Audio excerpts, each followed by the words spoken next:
Okay mga Lodi, magandang tanghali sa inyo lahat at ito ay update ko sa inyo. Siya nga pala ito ay tugas na Cascade. Mapapanood nyo yung mga part nito from vlog number 9 to 11, part 1, part 2, part 3, at saka vlog number 31, part 4 niya. So yun yung sinundan nito.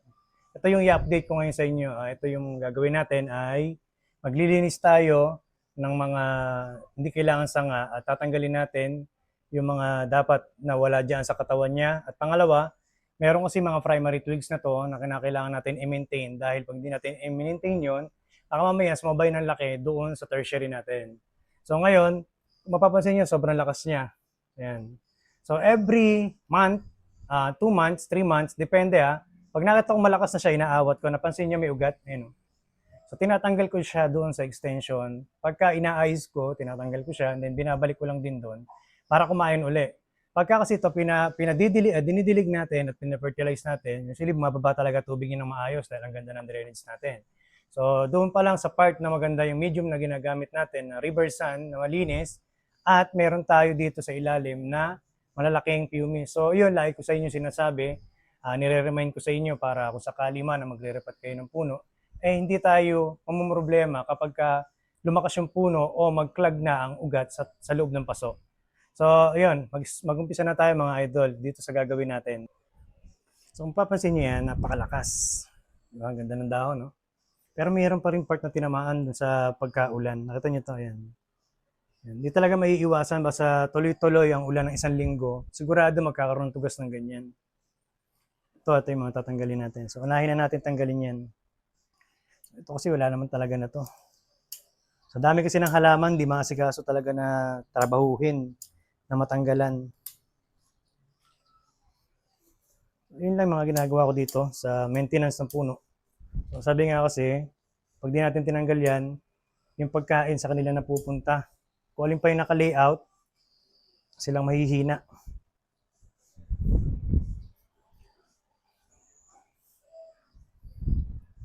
Yan, ganyan lang mga idol ang gagawin nyo. Tatanggal lang kayo ng mga unwanted branches. So, pagkalinis niyan, ang gagawin naman natin, doon na tayo pupunta sa mga primary twigs.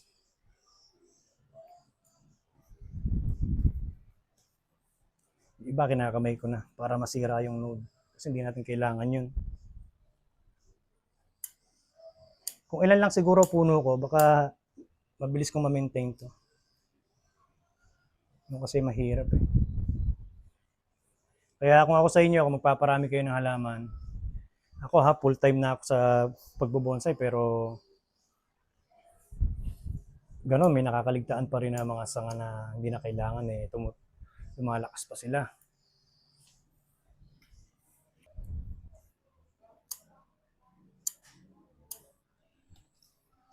So ito yung update niya ngayon na ginagawa natin. Meron dito mga wawiringan, meron dito hindi wawiringan. Sobrang lakas ng puno. Kahit tinamaan na siya ng ulan. Ito niya, sobrang dumi.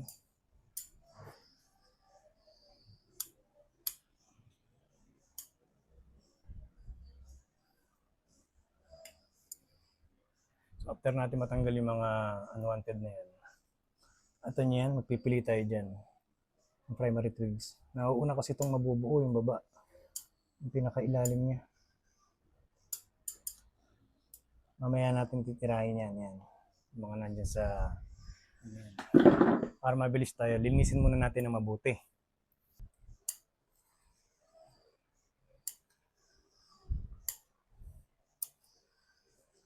Ito yung mahalaga yung ginagawa ko ngayon na yan. Kasi pag di natin nagawa yan, ako. So, ayan, nalinis na natin yung part na yan. Pwede tayo magsimula sa mga primary twigs natin. Mahalaga na yung dahon na yan, node na yan. So, primary twigs na yan. So, tatanggalin ko na iba. Ayan, gaya niyan. Ito, kailangan na natin to.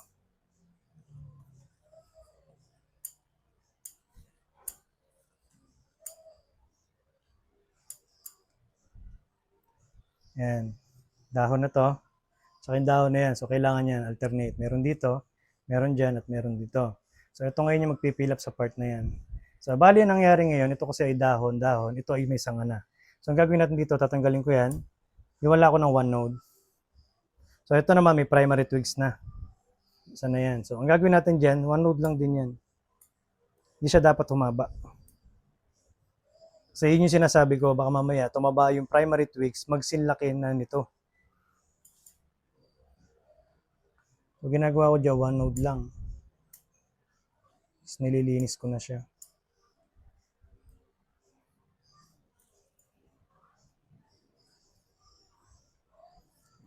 Ito nyo, ito hindi kailangan. Ito kailangan natin. Dito naman, ito yung kailangan natin. Ito, tapos ito. Ito dyan, ito dito. So tapos ito, wala na to. Ito na yung kailangan natin, isa na to.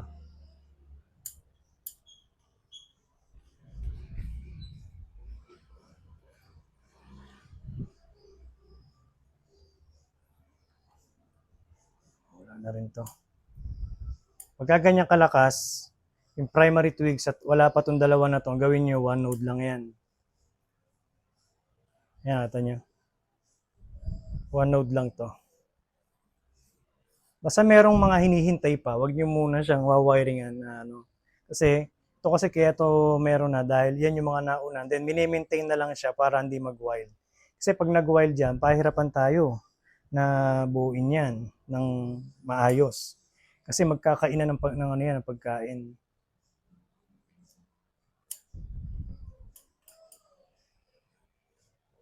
So, yun yung ginagawa ko pagka nandiyan ganyan layout na. Kailangan ma-maintenance na tayo. Ito, nakita niyo ito? Yan. Ito, may primary twigs na to. Yan, primary twigs na to.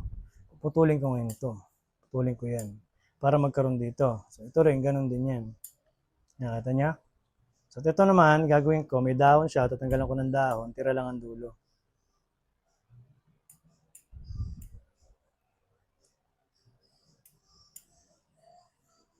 Nakita niya? Tapos may abang na siyang wire. Ito na ikabit yung wire. Ayan. Ito, maintain din to. Masyadong malakas to.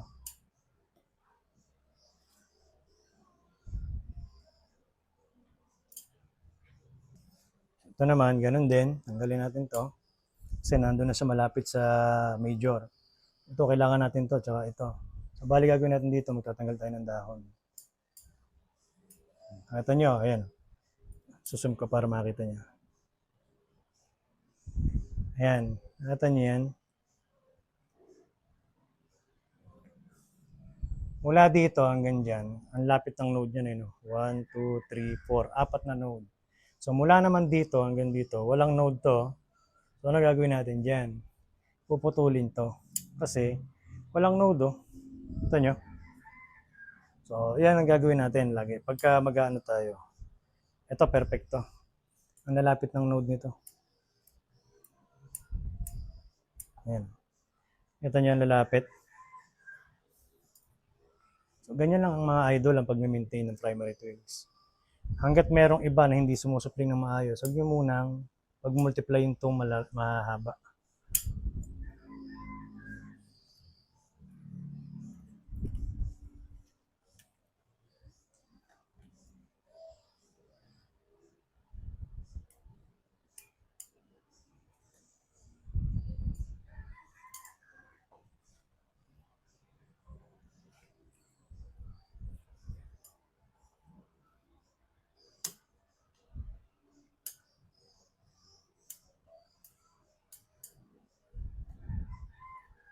Ito yung sinasabi ko. From trunk, mula dyan hanggang dito, primary natin. Then ito yung 1, divided by 2 yan. So ito, sabi mo ng 2 inches, 2 inches. So sa gitna niyan, tumubo yung 1, ito yung 1, ito yung 3. Then ito ngayon yung magiging setback. So yun yung magiging setback. At ito rin yung sinasabi ko sa maintenance. Once na sumupling na ng ganyan kahaba yung ating secondary 1-3, tinatanggal na ang dahon yan. Bakit? Kasi ang purpose niyan ay yung node. Huwag lumayo. Ito nyo, ayan, ang lalapit ng node niyan. So ito rin, tinanggalan ko nauna kasi ito kaysa dito eh. So ito yung naunang lumabas, bago to. Kaya ito, natanggalan ko na ng dahon and then magtatanggal uli ako dyan. Tapos, ang gagawin natin dyan, pag humaba na ngayon to hanggang dito, dyan ako magli-layout na ng isang bend lang para mapalabas natin yung 2. So yung sinasabi ko lagi na kung 2 inches to, 2 inches yan. So dapat mula dito sa pinag-shoot ng number 3 natin, additional tayo ng 2 inches din and then doon lalabas yung number 2. So ito na yung number 2 yan, yung node na yan. So yan ngayon siya. So kulang pa siya ng haba para ma-layout natin ng maayos at ma-bend natin at makuha natin yung number 2 secondary. From primary, 1, 2, 3. Then yung naka-layout na mga nakababa na to, yan ay primary twiggings. Ngayon ang gagawin ko, yung sinasabi ko sa maintenance, nakita niyo yan, may mga node siya. Ayan, di ba? So mag-iiwal lang ako dyan ng 1 node. So yan ngayon yung ramification ng ating twigs. Ganyan siya mga idol. Ayan. Ito nyo. So 1, 2, 3. Ayun yung isa, nandito pa yun. 4, then 5. Then set back ko to dito. Set back ko to dyan. Pero hindi pa ngayon ha. Hayaan mo nang nandyan yan para magamit pa natin at mapalaki pa natin itong part na to. So ganyan yung ginagawa ko maintenance. Kasi malakas masyado yan, hindi uusad yung ibang kailangan natin kagaya nito. Isa na to. Yan. Ito namang isa na to, dapat itong sanga na to nasa loob. Ang problema, doon lang tumubo, hindi nagkaroon ng shoot sa loob, kaya ang gagawin natin dito, set back natin yan. Dahil ito, ang lapit nito, ang lalapit ng node. Ayan. Di ba, ang lalapit. So, set back natin yan. Putulin natin dito. Pagkaputol, gagamit naman tayo ng gunting.